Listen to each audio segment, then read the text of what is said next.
Summer সিজনে ওয়াইসেল ওয়াইয়ের মতো একটা পারফিউম হয়তো আপনারা অনেকেই খুঁজে থাকেন। ইন্টারনেটে ঘাটাঘাটি করে তারপরে দেখতে পান যে এই ওয়াইসেল ওয়াইয়ের একটা বেশ ভালো কোয়ালিটির ডুপ আছে, যেটা হচ্ছে লাতাফার ফাখার ব্ল্যাক। এটা কেনার পরে একটা কমন কমপ্লেন সবারই থাকে যে সেন্ট প্রোফাইল ওয়াইজ এটা ওয়াইসেল ওয়াইয়ের বেশ সিমিলার, কিন্তু লনজিভিটি বেশ কম। এই কথার সাথে আমি কিছুটা একমত। তাহলে ওয়াইসেল ওয়াইয়ের একটা ভালো অল্টারনেটিভ খুঁজতে গেলে আপনি কি করতে পারেন? আমার মনে হয় আপনার সেই চিন্তার একটা সমাধান দিতেই 2025-এ দুবাই বেসড হাউস আরমাফ তাদের একটি বেশ ভালো প্রোডাক্ট লঞ্চ করেছে, যেই প্রোডাক্টটার নাম হচ্ছে আরমাফ ডুনস্কেপ। ডুনস্কেপ আসলে ডুন জিনিসটা কি সেটা নিয়ে একটু ছোট করে কথা বলে নিতে হবে।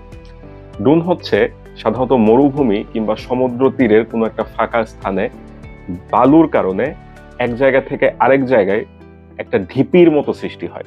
এই যে বালুর বাতাসের মাধ্যমে উড়ে আসা একটা নতুন ঢিপি কিংবা পর্বতের মতো একটা সারাউন্ডেড যে এরিয়াটা, সেটাকেই বলা হয় ডুন অথবা বালু পাহাড়। প্রাচীনকালে এই ডুন বা বালু পাহাড়কে কেন্দ্র করে কিন্তু পুরোনো দিনের ব্যবসায়ীরা কিংবা কাফেলারা এটাকে একটা ল্যান্ডমার্ক হিসেবে চিহ্নিত করে রাখে।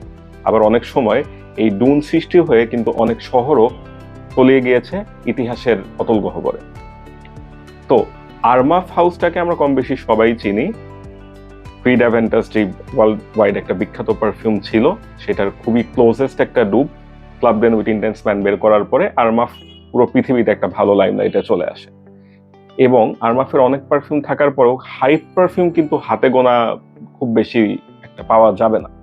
তো আমার মনে হয় এই যে মরুভূমির ভেতরে এই যে ডুন অথবা বালু পাহাড় যে একটা ল্যান্ডমার্ক হিসেবে প্রাচীন দিনে চিহ্নিত হয়ে থাকতো, 2025-এ এই ডুনস্কেপ রিলিজ করার মাধ্যমে আরমাফ বোধ হয় পৃথিবীতে আরেকটা নতুন করে ল্যান্ডমার্ক ক্রিয়েট করলো। কেন বলছি এই কথাটা, এখনই ব্যাখ্যায় আসছি। বটলটা খুবই লাক্সারি একটা বটল, আরমাফের ট্রেডিশনাল সিরিজের কোনো বটলের মতোই নয়। এবং এটার একটা খুব ইন্টারেস্টিং ব্যাপার হচ্ছে এটার যে ক্যাপটা, সেখানে কিন্তু কিছু পেপার ওয়েট থাকে যেটার ভেতরে ওই যে স্যান্ড দেওয়া থাকে, ঘোরালে দেখা যায় যে বালু আলাদা সাইডে গড়াচ্ছে। এটার ভেতরে একদম ন্যাচারাল স্যান্ড ইউজ করা হয়েছে। বড় করে আরমাফ লেখা দেখে মনে হচ্ছে আরব রিজনের কোন একটা মরুভূমি যেখানে এরকম বালু গড়ায়। একদম নামের সাথে সিমিলারিটি রাখা হয়েছে ইয়েলো কালারের একটা জুস। তো ওয়াইসেল ওয়াইয়ের কথা বলছিলাম, এটার সাথে ওয়াইসেল ওয়াইয়ের কি কি ডিফারেন্স আসছে স্প্রে করে দিই। স্প্রেয়ার কোয়ালিটি বেশ ভালো আমার কাছে মনে হয়, যে স্পেশালি যে ক্লাব ডেন উইথ যে সিরিজটা, সেটার চেয়ে স্প্রেয়ারটা বেশ ভালো। আচ্ছা, ওয়াইসেল ওয়াইয়ের সাথে যদি কম্পেয়ার করতে চাই, শুরুতে একটা বড় ডিফারেন্স আসে। সেটা হচ্ছে ওয়াইসেল ওয়াইয়ের শুরুতে কিন্তু একটা ফ্রেশ গ্রিন অ্যাপেলের সাথে একটা সেইজ বেসড একটা হার্বাল টোন চলে আসে, কিন্তু এটার ওপেনিংটাতে ওয়াইসেল ওয়াইয়ের মতো গ্রিন অ্যাপেল পাওয়া যায় না। যেটা পাওয়া যায় সেটা হচ্ছে খুব সুন্দর একটা ম্যান্ডারিন অরেঞ্জের সাইট্রাস অ্যারোমা। তো এটার একটা কারণ হচ্ছে যে আরমাফ কিন্তু সরাসরি এটাকে ওয়াইসেল ওয়াইয়ের ডুপ হিসেবে লঞ্চ করেনি। এটাকে বলা হচ্ছে লুই ভোটনের আফটারনুন সুইম, তার সাথে হচ্ছে ওয়াইসেল ওয়াইয়ের যে ইডিপি, দুটো ডিএনএর একটা কম্বিনেশন, এটা তাদের একটা ফিউশন বলা যেতে পারে। আমার কাছে যে ব্যাপারটা ইন্টারেস্টিং লাগছে সেটা হচ্ছে যে শুরুতে ওই আফটারনুন সুইমের মতো অরেঞ্জের খুব প্রমিনেন্ট একটা নোট আছে, অরেঞ্জ অ্যান্ড জিঞ্জারের।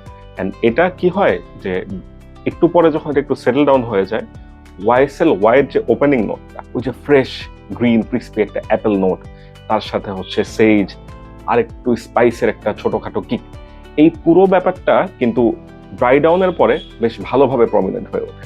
অর্থাৎ ওপেনিং এ আমি পাচ্ছি হচ্ছে আফটারনুন সুইমের মতো একটা সাইট্রাস অরেঞ্জ, বাট একটু ড্রাই ডাউন হওয়ার পরে ওই যে ওয়াইসেল ওয়াইয়ের ওপেনিং নোট হিসেবে যে অ্যাপেলটা পেতাম, সেটা এটার মিড নোটে চলে আসে। এবং অ্যাজ এ ফ্রেশি আমার কাছে এটার পারফরমেন্স অসাধারণ। আমি গত এক সপ্তাহ ধরে ইউজ করছি। ফার্স্ট টাইমে বোধহয় রাত 10টার দিকে 4 থেকে 5টা স্প্রে করেছিলাম। পরের দিন সকাল মনে হয় আমি 9টা-10টা পর্যন্ত আমার বডির থেকেই পাচ্ছিলাম। একটা ফ্রেশ পারফিউম থেকে এটা এক্সপেক্ট করা আসলে খুবই টাফ। উইন্টার ডেজ লঞ্জিভিটি একটু সাধারণ গরমের সময়কার চেয়ে বেশি হয়, তারপরেও আমার মনে হয়েছিল যে প্রবাবলি আমি একটু কনফিউজড হয়ে যাচ্ছি। তো তারপরে আমি আবার ব্যবহার করলাম, কিন্তু বিগত 1 সপ্তাহে যতবার এটা ব্যবহার করেছি আমার এক্সপিরিয়েন্স মোরলেস সেম। এটা বলা যায় যে 8 থেকে 10 ঘন্টা ইজিলি থাকছে, এবং প্রজেকশন 2-2.5 ঘন্টা পর্যন্ত বেশ শার্প ভাবে প্রজেক্ট করে। ওই যে একটা সুন্দর যেটা একটু আগে বললাম যে সেটেল ডাউন হওয়ার পরে কিন্তু গ্রিন অ্যাপেল আর সেজের ব্যাপারটা অনেক প্রমিনেন্ট হয়ে যায়, সেটা হচ্ছে খুব সুন্দরভাবে একটা প্রজেকশন দিতে থাকে আর কি। আর যেহেতু আরমাফ একটা মিডল ইস্টার্ন হাউস, কিছুটা মিডল ইস্টার্ন টুইস্ট এটার মধ্যে তারা অ্যাড করেছে। শেষের দিকে গিয়ে হচ্ছে একদম পুরোপুরি ড্রাই ডাউন হয়ে সেটেল হয়ে যাওয়ার পরে একটা স্যান্ডেলউডের মতো নোট আসে। তবে যদি ফ্র্যাগ্রেন্টিকা এবং আরমাফের ওয়েবসাইটে আপনারা ওয়াইসেল ওয়াইয়ের সাথে এটা নোটের একটা কম্পারিজন করেন, অনেক রকম নোট আসবে। সেটা আসলে রেগুলার ইউজে আলাদা করে ডিফারেন্সিয়েট করতে পারার মতো কথা না। তো যারা হচ্ছে ওয়াইসেল ওয়াইয়ের একটা ট্রাস্টওয়ার্দি লুক খুঁজছিলেন, যেটা হচ্ছে অনেকক্ষণ পর্যন্ত পারফর্ম করবে, সুন্দর একটা সিয়াজ রেখে যাবে, একটা ভালো সেন্ট ওয়েল রেখে যাবে, এবং অনেকক্ষণ পর্যন্ত আপনি নিজেই সেটাকে ফিল করতে পারবেন, আমার কাছে মনে হয় যে আরমাফ সেটার একটা খুব ভালো ব্যবস্থা 2025-এর শেষের দিকে করে দিয়েছে। এবং শুরুতেই যেটা বলেছিলাম যে একটা স্যান্ড ডুন যেভাবে একটা মরুভূমিতে ল্যান্ডমার্ক হিসেবে থেকে যায়, এই আরমাফের ডুনস্কেপ পারফিউমটা ঠিক সেভাবেই নতুন করে আরমাফের জন্য একটা ল্যান্ডমার্ক সেট করছে। আরমাফের ডুনস্কেপ এই পারফিউমটা আমাকে পাঠিয়েছে অ্যারোভেল।